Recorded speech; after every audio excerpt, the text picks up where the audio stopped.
হায়াত দিয়েছি। বলেন আমাদের হায়াত এবং মৃত্যু বিশ্বাস করেন কিনা বলেন? আল্লাহ রাব্বুল আলামিন বলেন আমি মৃত্যু তৈরি করেছি আবার হায়াত তৈরি করেছি। মুফাসসিরিনে কেরাম বলেন আল্লাহ রাব্বুল আলামিন কেন মৃত্যুর কথাটা আগে উল্লেখ করলেন? কয় মৃত্যু এমন একটা বস্তুর নাম যেটা অস্বীকার করার সুযোগ নাই। আল্লাহ রাব্বুল আলামিন মৃত্যুকে আগে তৈরি করে আমাদেরকে বুঝাই দিলেন, বান্দা শোনো, তুমি যদি মনে করো তুমি মরবা না, তুমি বাইচা যাইবা, আমি মৃত্যুকে আগে তৈরি করে আগে লেখা আমি তোমারে বুঝাই দিলাম। মৃত্যু এটা এমন একটা বস্তু, মৃত্যুবরণ করাটাই মানুষের জন্য স্বাভাবিক। মৃত্যুটাই আমাদের জন্য স্বাভাবিক। বাইচা থাকা কোনো স্বাভাবিক ব্যাপার নয়। মানুষ বেঁচে থাকবে এটা কোনো স্বাভাবিক ব্যাপার নয়। মৃত্যুবরণ করবে এটাই স্বাভাবিক। দুনিয়াতে যারা আসছে তারা যাইতে হয়েছে, কেউ থাকতে পারছে? জোরে কর। কেউ থাকতে পারে নাই। দুনিয়াতে যারাই আসছে তারাই চলে গেছে।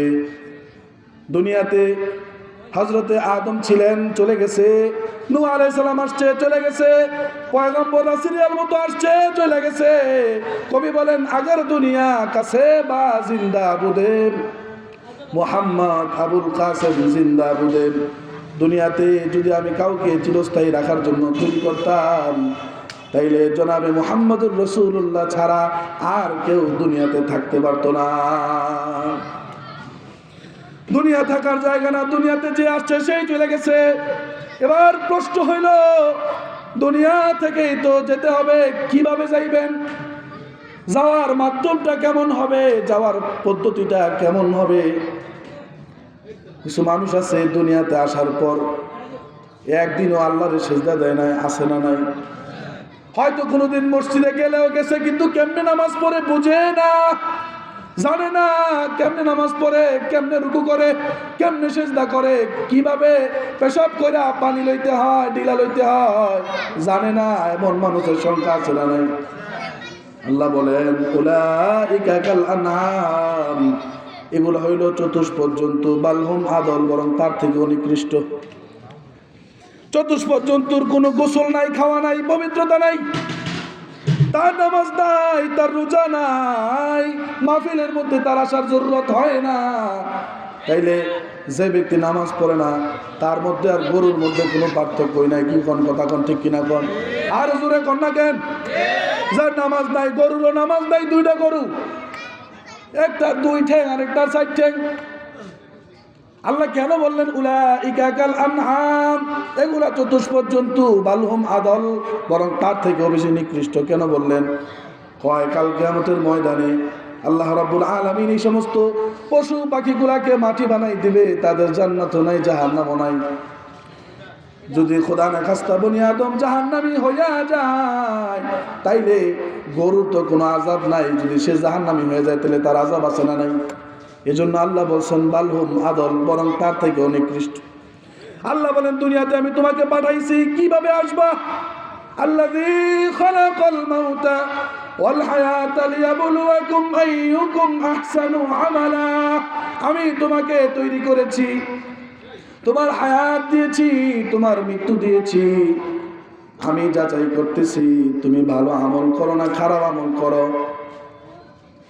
তুমি সৎ পথে চলো না অসৎ পথে চলো, হালাল পথে যাও নাকি হারাম পথে যাও, এটা আমি বান্দা তোরে আমি দেখতেছি। যদি তুমি হারাম পথে চইলা তোমার জীবনটা শেষ করো, তাইলে তোমার মৃত্যুর সময় তোমার ঠিকানা হবে বদকারদের ঠিকানা। আর যদি নেক আমল করে কোনো মানুষ চলতে পারে, তাইলে সে হবে নেককার। মৃত্যুর সময় তারে ফেরেশতারা স্বাগতম দিয়া কবরে নিয়ে যাবে, সুবহানাল্লাহ পড়েন। আর যদি কোনো মানুষ বদকার হয়, তাইলে তার রূহটা কবজ করার সময় মালাকুল মউত আসবে, তো আসবে সালার চটের মতো, নোংরা নুস্তের মতো একটা এইভাবে চাদরের মতো নিয়ে আসবে। তার রূহটা ভিতর থেকে বের হতে চাইবে না। মুফাসসিরিনে কেরাম, মুহাদ্দিসিনে কেরাম ব্যাখ্যা করছেন, বিভিন্ন জংকারের ভিতরে তুলা লাইগা থাকলে যেমন টান দিলে আসতে চায় না, এইভাবে বদকারের রূহটা তার ভিতরে খামসি মারা থাকবে। মালাকুল মউত যখন টান দিবে, টান দেওয়ার সাথে সাথে ছিঁড়া ফাইরা রূহটা চলে আসবে। তার রূহের দুর্গন্ধের কারণে ফেরেশতারা নাকের মধ্যে হাত দিয়া ফেলবে, বলেন নাউজুবিল্লাহ। তাইলে আমাদেরকে ভালো আমল করতে হবে। কি আমল? সুরে কোন? কারণ ভালো আমল ছাড়া কোনো উপায় নাই। ক্বালা রাসূলুল্লাহি সাল্লাল্লাহু আলাইহি ওয়াসাল্লাম, নবীজি বলেন, ইয়াতবাউল মাইয়িতা সালাস, মৃত ব্যক্তির সাথে তিনটা জিনিস যায়। জোরে কোন? কয়টা? চিৎকার করে বলতে হবে, কয়টা?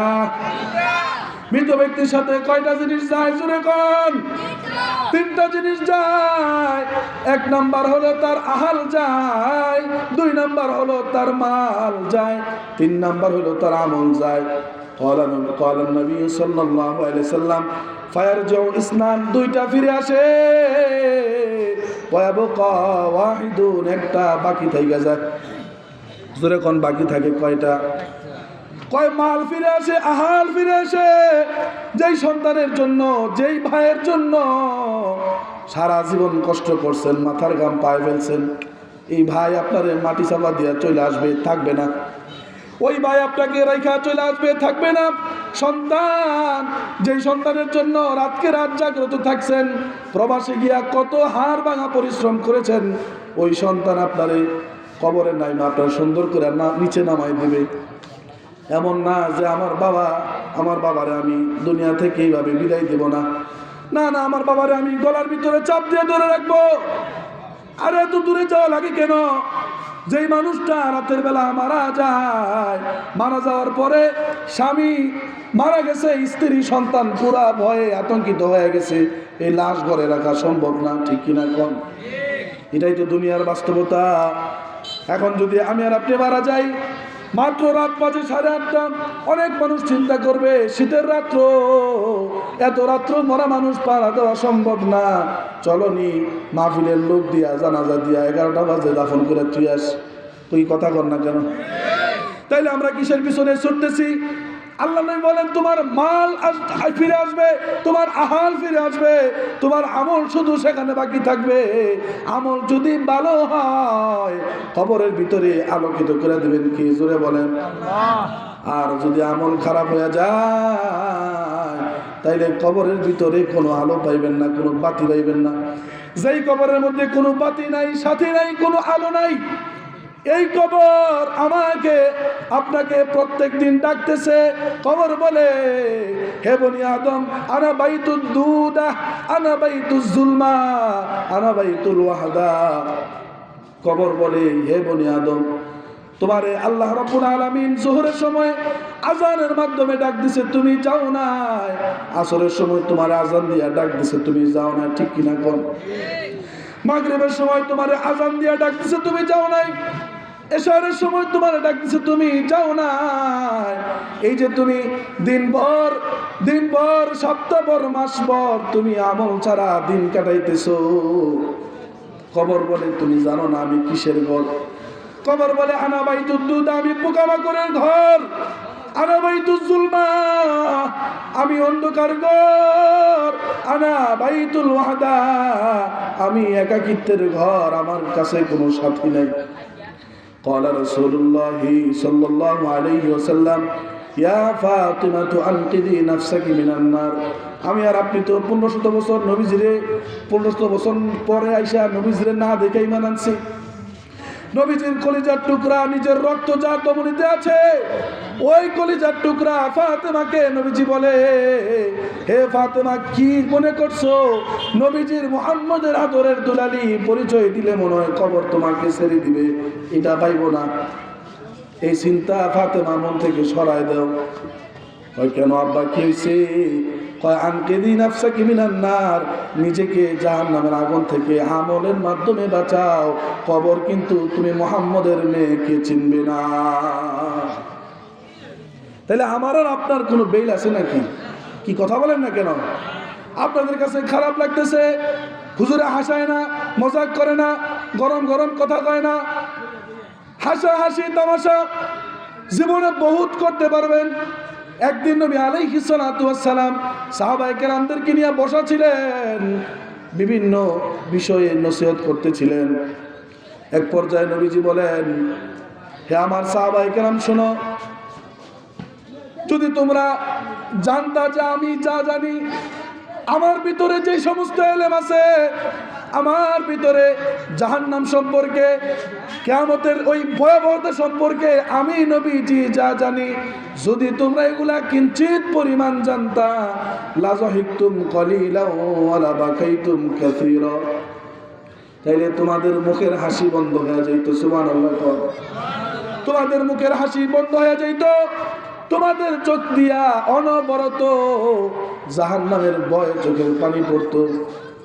তাইলে বোঝা গেল সাহাবায়ে কেরাম আমাদের থেকে দুর্বল ইমানদার ছিল। সবাই কোন সাহাবায়ে কেরাম আমাদের থেকে দুর্বল ইমানদার ছিল? সাহাবায়ে কেরাম এমন এক সত্তার নাম যারা দুনিয়াতে থাকা অবস্থায় একাধিকবার জান্নাতের সার্টিফিকেট প্রাপ্ত। যারা জান্নাতে যাবে এতে কোনো সন্দেহ নাই, যে সন্দেহ করবে তার ঈমান নাই। এই মানুষগুলার জাহান্নামের ভয় কেমন ছিল, এই মানুষগুলা কিভাবে ভয় করত জাহান্নামকে, এই পরিমাণ ভয় আমাদের করা দরকার আছে না নাই বলেন? এই কথা বলেন না কেন? হযরতে উসমান রাদিয়াল্লাহু তাআলা আনহু যখনই কবরের কাছে যাইতেন তখনই কান্নাকাটি করতেন, বাচ্চাদের মতো কান্নাকাটি করতেন। ওনার দুস্থ আহবাবরা ওনারে জিজ্ঞাসা করে, কিরে উসমান, কেন এত কান্নাকাটি করো? কবরের সামনে আসলে তুমি বাচ্চাদের মতো, শিশু বাচ্চাদের মতো কান্নাকাটি করো কেন?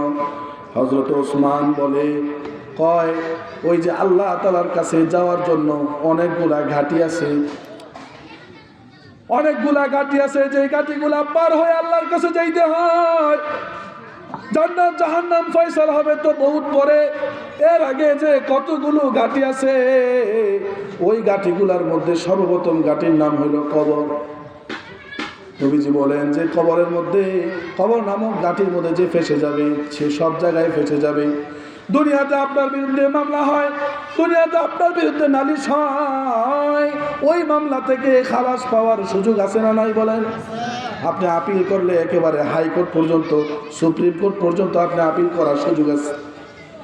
কিন্তু কবরের মামলায় যদি কেউ ধরা খায়া যায়, ওই জায়গা থেকে বাঁচার কোনো সুযোগ নাই, ওই জায়গা থেকে বাঁচার কোনো রাস্তা নাই। আপনি কি ছিলেন দুনিয়াতে? কোন চেয়ারম্যান ছিলেন, কোন মাতবর ছিলেন, কোন এমপির বন্ধু ছিলেন, কোন মন্ত্রীর বন্ধু ছিলেন, এটা কিন্তু কবর আপনাকে চিনবে না। কবর দুনিয়াতেই আপনাকে বলে দিছে, আনা বাইতুজ জুলমা, আমি অন্ধকার ঘর। দুনিয়ার মধ্যে 10 তলা বাড়ির ভিতরে থাকো, ঘরের ভিতরে একটা না দুইটা না 5টা বাতি লাগাইছো, দুনিয়ার ভিতরে তুমি খাট পালং জাজিম সব কিছু দিয়ে থাকতেছো, অথচ তোমার আখিরাত দিয়া কোনো ফিকির নাই। ইয়ালামুনা যাহিরাম মিনাল হায়াতিদ দুনিয়া ওয়া হুম আনিল আখিরাতি হুম গাফিলুন। দুনিয়াতে বিল্ডিং করছো, বিল্ডিং এর ভিতরে নানান ভাবে কারুকার্য করছো, বাথরুম বানাইছো, বাথরুমের ভিতরে টাইলস লাগাইছো, সুন্দর সুন্দর মোজাইক লাগাইছো, বেডরুম আছে, ড্রয়িং রুম আছে, ব্যালকনি আছে, কত নানান পদের সিস্টেম করেছো, অথচ আল্লাহ রাব্বুল আলামিন বলেন এই মানুষগুলা ওয়াহুম আনিল আখিরাতি হুম গাফিলুন, আখিরাত ভুলে গেছে। কি ভুলে গেছে? কথা কন না কেন? আখিরাত ভুলে গেছে। আখিরাত যদি মনে থাকতো এগুলা করতে পারতো না। দুনিয়া করতে মানা নাই, তবে আখিরাত বাদ দিয়া নয়। ক্বালা রাসূলুল্লাহ সাল্লাল্লাহু আলাইহি ওয়াসাল্লাম, নবীজি বলেন, আর দুনিয়া জিফাতুন ওয়া তালিবুহা কিলাব। দুনিয়া আখিরাত বাদ দিয়া যারা দুনিয়া করে, এই জোরে কোন কি বাদ দিয়া কি করে? জোরে কোন। আখিরাত বাদ দিয়া দুনিয়া নিয়ে দৌড়ায়, ওয়া তালিবুহা কিলাব। আল্লাহ নবী বলেন, যারা আখিরাত বাদ দিয়া দুনিয়ার পিছনে দৌড়াইতেছে, দুনিয়া আরো লাগবে, গাড়ি একটা আছে আরো 5টা লাগবে, বাড়ি একটা আছে আরো 3টা লাগবে, আছে না নাই? আল্লাহ নবী বলেন, ওয়াতালিবুহা কিলাব। যারা দুনিয়া করে আখিরাত বাদ দিয়া, তারা হইল দুনিয়ার কুকুর। চিৎকার করে কর, ঠিক কিনা বলেন?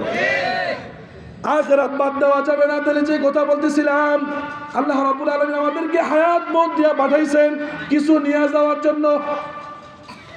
এই দুনিয়া শাসন করেছে, পুরা দুনিয়া শাসন করেছে 4 জন বাদশা, 2 জন মুসলমান, 2 জন কাফের ছিল। মুসলমান 2 জন হযরত সুলাইমান আলাইহিস সালাম, আরেকজন হলো হযরত জুলকারনাইন। এই 2 জন বাদশা মুসলমান ছিলেন, পুরা রাজত্ব করেছেন, পুরা পৃথিবীর রাজত্ব। আর দুইজন কাফের ছিল, একজন ছিল নমরুদ আর একজন ছিল বুখতনেছর। আমি ওই নিচের দুইজনকে নিয়ে আলোচনা করব না, আমি উপরের দুইজনের একজনের কথা আপনাদেরকে শোনাইতে চাই। হযরত যুলকারনাইন গোটা পৃথিবীর রাজত্ব করেছে। রাজত্ব করতে করতে জীবনের অন্তিম সময়ে চলে আসছে। এবার নিজের উজির নাজিরদেরকে ডাকিয়া, সন্তানদেরকে ডাকিয়া বলতেছে, শোনো, আমি যখন মারা যাব, তাইলে আমার মারা যাওয়ার পরে আমার একটা ওসিয়ত তোমরা বাস্তবায়ন করবা। সবাই শুনতেছেন তো? আমার ওসিয়তটা তোমরা বাস্তবায়ন করবা। কয় কি ওসিয়ত বলেন? আমি যখন মারা যাব, আমাকে কাফনের কাপড় পরাইয়া আমার দুইটা হাত ওই যে মুরতারের খাটিয়া দিয়া বার কইরা পুরা শহর আমার লাশটাকে পুরাই দেখাইবা। এই ওসিয়ত যখন করে গেছে, মৃত ব্যক্তি ওসিয়ত করলে, করার মতো হইলে, পালন করার মতো হইলে ওসিয়ত ওয়ারিসদের জন্য বাস্তবায়ন করা ওয়াজিব। ওসিয়ত তো করে গেছে, বাস যুলকারনাইনের কথা অনুযায়ী চেষ্টা শুরু করছে। মারা যাওয়ার পরে কাফনের কাপড় যখন পরাইছে, কাফনের কাপড় পরানোর পর তার লাশটা যখন খাটের মধ্যে রাখছে, দুইটা হাত দুই দিকে বের করে দিচ্ছে। কিভাবে বের করছে? মানুষ যেভাবে ভিক্ষা করে ওইভাবে হাত দুইটা এইভাবে বের করে দিছে। এই অবস্থা দেখা দুই ধরনের মানুষের ভিতরে দুইটা কল্পনা ঢুকে গেছে। যারা দুনিয়াদারি ছিল, বেঈমান নাফরমান ছিল, ওরা বলতেছে, দুনিয়ার মানুষ দেখো, যুলকারনাইন সারা জীবন পৃথিবীর রাজত্ব করে গেছে, এরপরেও তার লোভ কমে নাই, তার লালসা কমে নাই, মৃত্যুর সময় হাত দিয়া ভিক্ষা করতেছে। নাউজুবিল্লাহ। এই মন্তব্যটা করছে যাদের ভিতরে ঈমান নাই, নাফরমান, বেঈমান, বেদিন। আর ওনার এই অবস্থা দেখা মুসলমান যারা, ইমানদার যারা, আল্লাহওয়ালা যারা, তারা ব্যাখ্যা করছে, দেখো যুলকারনাইন গোটা পৃথিবীর রাজা ছিল। কি ছিল? গোটা পৃথিবীর রাজত্ব তার কাছে ছিল। অথচ যুলকারনাইন এত বড় বাসা থাকা সত্ত্বেও সে যে মারা গেছে, মারা যাওয়ার সময় খালি হাতে যাইতেছে। এই কথা কল না কেন? কি হাতে যাইতেছে?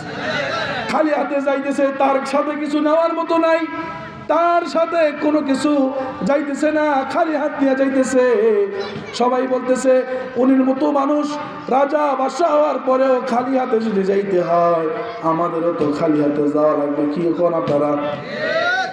বড় হাত নিয়ে কেউ যাইতে পারবেন না, খালি হাতেই যাইতে হবে। আপনি চেয়ারম্যান হইতে পারেন, মিনিস্টার হইতে পারেন, এমপি হইতে পারেন, মন্ত্রী হইতে পারেন, যেই হন না কেন, যদি পুরুষ হন, কাফনের কাপড় কয়টা?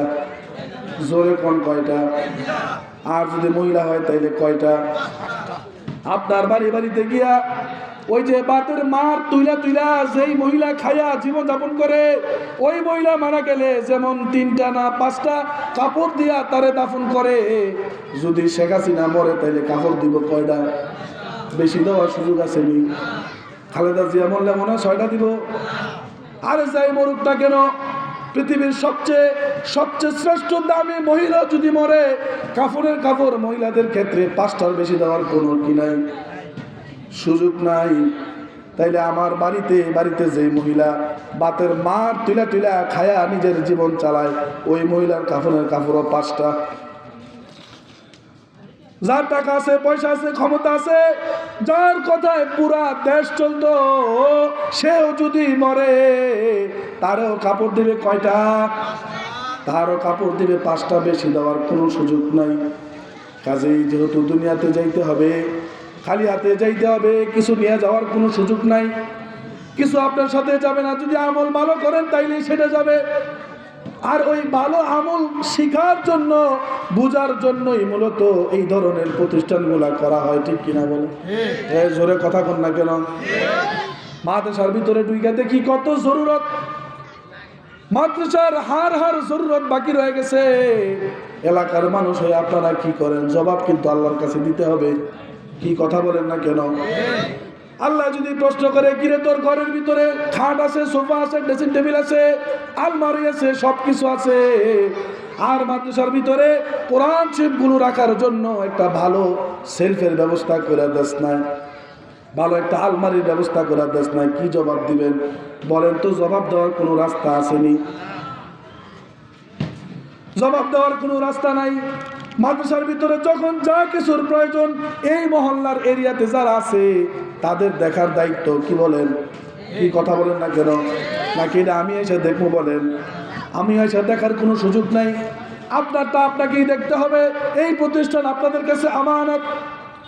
এই প্রতিষ্ঠানের ছাত্ররা রাতের 3টা বাজে উঠে এই শীতের ভিতরে, কনকনে শীতের ভিতরে ঠান্ডা পানি দিয়া অজু বানায়া তাহাজ্জুদের নামাজ পড়া দোয়া করে আল্লাহ মহল্লার ব্যবসায়ীদেরকে বরকত দেন। কি কথা বলেন না কেন? দোয়া করে আল্লাহ এই মহল্লায় যারা প্রবাসী গেছে তাদের প্রবাস জীবন সুন্দর করে দেন, তাদের জীবনকে আরো বেশি আলোকিত করে দেন, তাদের যখন যা কিছুর প্রয়োজন ব্যবস্থা করে দেন। এই দোয়াগুলা তারা এখান থেকে করে কি করে না? তাইলে আপনারা এই মাদ্রাসার প্রতি কি খেয়াল রাখছেন? আমার সাথে আসেন, দুইটা দেখাই, শত শত প্রয়োজন দেখাবো, পূরণ করেন নাই, কি পূরণ করবেন তো ইনশাআল্লাহ? এই দুনিয়াতে যদি সামান্য কিছু এই দিনী প্রতিষ্ঠানগুলোতে লাগাইতে পারেন তাইলে এটাই আপনার সাথে কবরে যাবে। কথা কোন ঠিক কিনা বলেন? ওই যে বলছিলাম মৃত্যু যার যখন লেখা আছে তখন এসে যাবে, এই কথা বলি আমি আমার আলোচনা শেষ করব। হযরত সুলাইমান আলাইহিস সালাতু ওয়াস সালাম এত বড় রাজত্ব ছিল, যাকে আল্লাহ তাআলা কুদরতিভাবে কিছু ক্ষমতা দিয়েছিলেন। বাতাস যার কথা শুনতো, পাখি যার কথা শুনতো, নদীর পানি সাগরের পানি তার কথা শুনতো। হযরত সুলাইমান আলাইহিস সালাম ওনার এক উজির ওনার পাশে বসা, এমন সময় একজন লোক আগন্তুক আসছে সুলাইমান আলাইহিস সালামের কাছে। সুলাইমান আলাইহিস সালামের কাছে এসে কথা বলতেছে। গলাটা ভালো করে খেয়াল করেন। সুলাইমান আলাইহিস সালামের পাশে বসা ওনার উজির, যে আগন্তুক আসছে চিনে না, সুলাইমান আলাইহিস সালাম চিনে, কিন্তু ওনার উজির তারে চিনে না। এবার সুলাইমান আলাইহিস সালামের সাথে কথা বলতেছে, কথা বলার সময় তাকাইতেছে উজিরের দিকে, কথা বলতেছে সুলাইমানের সাথে, তাকাইতেছে উজিরের দিকে। এরপরও চাওয়া বা দৃষ্টির ভঙ্গি ছিল অন্যরকম। কিছুক্ষণ কথা বলে যখন চলে গেলেন, উজির হযরত সুলাইমানকে বলে যে আমি একটা জিনিস খেয়াল করছি, আপনি খেয়াল করছেন নাকি? কয় কি খেয়াল করছো? কয় একটা আগন্তুক আসছে আপনার কাছে, আইসা কথা বলতেছে আপনার সাথে, অথচ বড় বড় চোখ করে আমার দিকে তাকাইতেছে। আমি মনে করলাম এই লোকটার চোখে কোনো সমস্যা আছে নাকি। কয় একটু বলেন তো এই লোকটাকে। কয় এখন যে আমার সাথে কথা বলতে আসছে সে হলো মালাকুল মউত হযরত আজরাইল আলাইহিস সালাম। কে? হযরতে আজরাইল, মালাকুল মউত। কি বলবেন? মালাকুল মউত হযরত আজরাইল আলাইহিস সালাম। কয় উনি আজরাইল হইলে তাহলে আমার দিকে এইভাবে তাকাইলেন কেন? এমন ভাবে তাকাইছেন মনে হবে যে আমার জানি এখন এই দুনিয়া থেকে নিয়ে যাবে। এবার সুলাইমান আলাইহিস সালাম বলে, উজির শোনো, আজরাইল যার কাছে আসে খালি হাতে যায় না, তারে নিয়ে যায়। তোমার দিকে তাকানোর অর্থ হইল হয়তো তোমার যাওয়ার সময় হয়ে গেছে। এই কথা বলার পর হযরতে সুলাইমান আলাইহিস সালামের কাছে সে বলতেছে, তাইলে আমার যদি যাওয়ার সময় হয়ে থাকে তার মানে আমার চলে যেতে হবে। তাহলে আপনার কাছে আমি একটা অনুরোধ করি, আমি আপনার উজির ছিলাম, আপনার অনেক ক্ষমতা আছে, বাতাস আপনার কথা শুনে, সমুদ্রের পানি আপনার কথা শুনে, আপনি বাতাসকে আদেশ করেন বাতাস যেন আমাকে দূর দূরান্তে জঙ্গলে রাইখা আসে। কয় কেন রাইখা আসবে? কয় মৃত্যু যেন ওই জায়গায় পৌঁছতে না পারে। হযরতে সুলাইমান বলে যে আমার দরবারে উজির ছিল তার কোনো একটা কথা আমি আজকে রাইখা দেই। সে যেহেতু বলছে বাতাসের মাধ্যমে তারা আমি দূরে পাঠাই দিলাম। দূরে পাঠায়া বাতাসকে আদেশ করছে, মনে করেন ভারতবর্ষের বিশাল বড় এক জঙ্গলের ভিতরে বাতাসকে আদেশ করছে যে আমার উজিরকে নিয়ে তুমি রাইখা আসো। বাতাস নিয়া ওই যে সুলাইমান আলাইহিস সালামের উজিরকে নিয়া ভারতবর্ষের বিশাল এক ভয়ঙ্কর জঙ্গলের ভিতরে যখন রাখতে দেরি আজরাইল আলাইহিস সালাম এসে সাথে সাথে তার জান কবজের জন্য হাজির হয়ে গেছে। সুবহানাল্লাহ। এবার বলতেছে কি হয়েছে, কে আপনি? কয় আমি তোমার জান কবজের জন্য আসছি। কয় বুঝলাম না।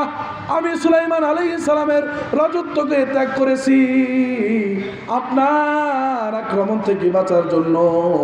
আপনি এখানেও হাজির হয়ে গেছেন। কই প্রশ্ন করার আগে আমি তোমাকে একটা আশ্চর্য কথা শোনাই। কে বলে? মালাকুল মউত বলে।